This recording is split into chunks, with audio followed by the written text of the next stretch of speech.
नमस्कार आप सभी को। मैं आप सभी का स्वागत करता हूँ निश्चय पन्ना वाला। तो आज हम जिस विषय में बात करेंगे उसे लिखना और पढ़ना काफ़ी हद तक आप सबको प्रभावित कर सकता है। तो इसी के साथ हम चालू करते हैं। चलिए देखते हैं।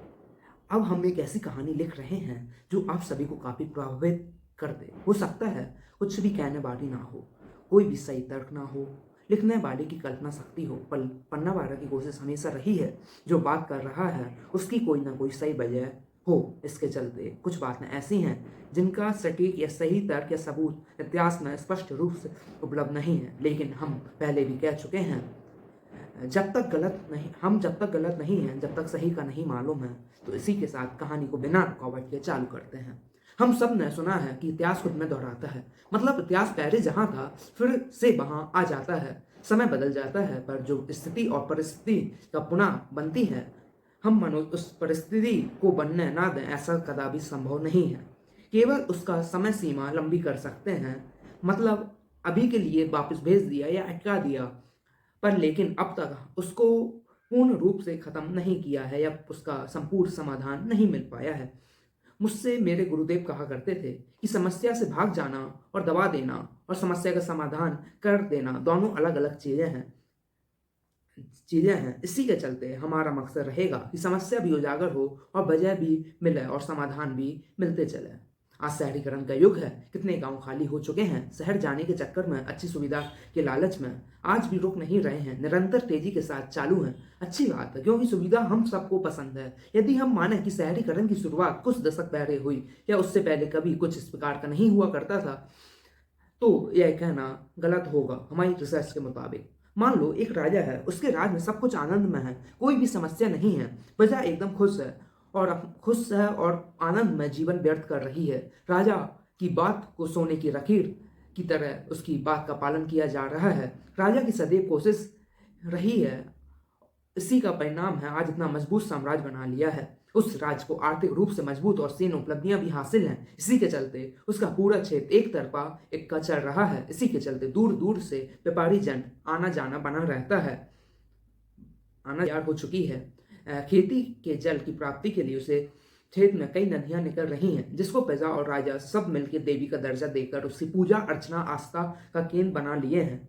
जल तय करता है कि विकास की गति, मतलब बारिश अच्छी है तो उसका सीधा मतलब है कि राज्य में समृद्धि की बढ़ोतरी होगी, क्योंकि व्यापार कोई भी हो उसका खेती से सीधा लेना देना होता है। आने वाले कल में रहेगा और पिछले कल में भी था और आगे भी ऐसा ही रहेगा। खेती के क्षेत्र में जितना कम भेदभाव हो उतना अच्छा राज्य के लिए माना जाता है, क्योंकि खेती से ज़्यादा लोग अपनी भागीदारी दर्ज करा पाते हैं। जब हम इसकी तुलना दूसरों से करते हैं, जितना कम भेदभाव होगा उतना ही अच्छा है उस देश और प्रदेश और राज्य के लिए।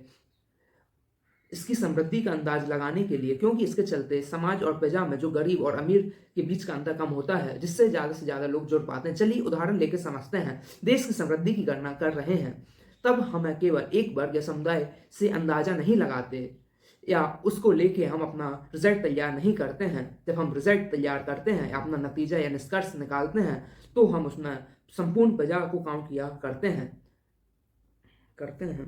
तो ये निश्चित रूप से संभव है कि राजा कुशल है, सक्षम और सफल भी होगा और उसकी लोकप्रियता दिन प्रतिदिन बढ़ती ही जाएगी।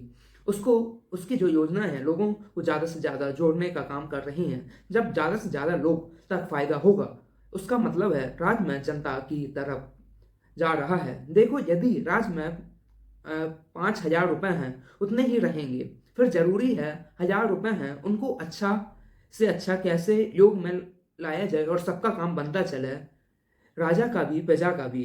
हमने देखा है कि आमतौर पर जिस देश या स्थान में खनिज पदार्थ उपलब्ध होते हैं, वह ज़्यादा गति की और विकास की प्राप्ति नहीं कर पाते हैं, क्योंकि खदान अनइक्वालिटी ऑफ इनकम को बढ़ावा देती हैं, किसी को बहुत ज़्यादा पैसा वाला बना देती हैं या फिर दूसरे वर्ग को 250-200 की मजदूरी बस दिलाकर संतोष करना पड़ता है। जिन शहरों में ट्रेडिंग होती है उसमें जो विकास होता है उसकी कल्पना खदानों के क्षेत्रों से करना बहुत मुश्किल काम है, क्योंकि ट्रेडिंग वाले क्षेत्र में भी ज़्यादा से ज़्यादा लोग जुड़ पाते हैं। देखिए, आप समझिए कि जो मतलब उसने जो राइटर है उस केवल इतना बताना चाहता है। आप कोई भी सिटी देख रहे हैं, कुछ भी देख रहे हैं, जो उसका डेवलपमेंट हुआ है वो पानी की वजह से हुआ है।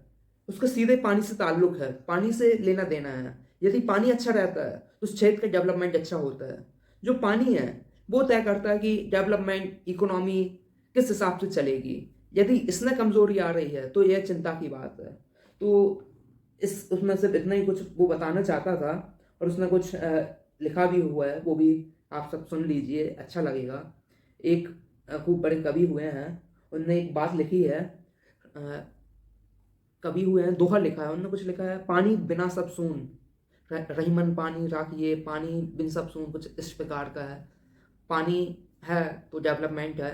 आप कोई भी सिटी देख लीजिए, अच्छा अपने देश का देख लीजिए, विदेश का देख लीजिए, आप देखते होंगे, आपने भी देखा होगा, जितने बिग सिटीज हैं उनके आसपास कोई ना कोई नदी बहती है।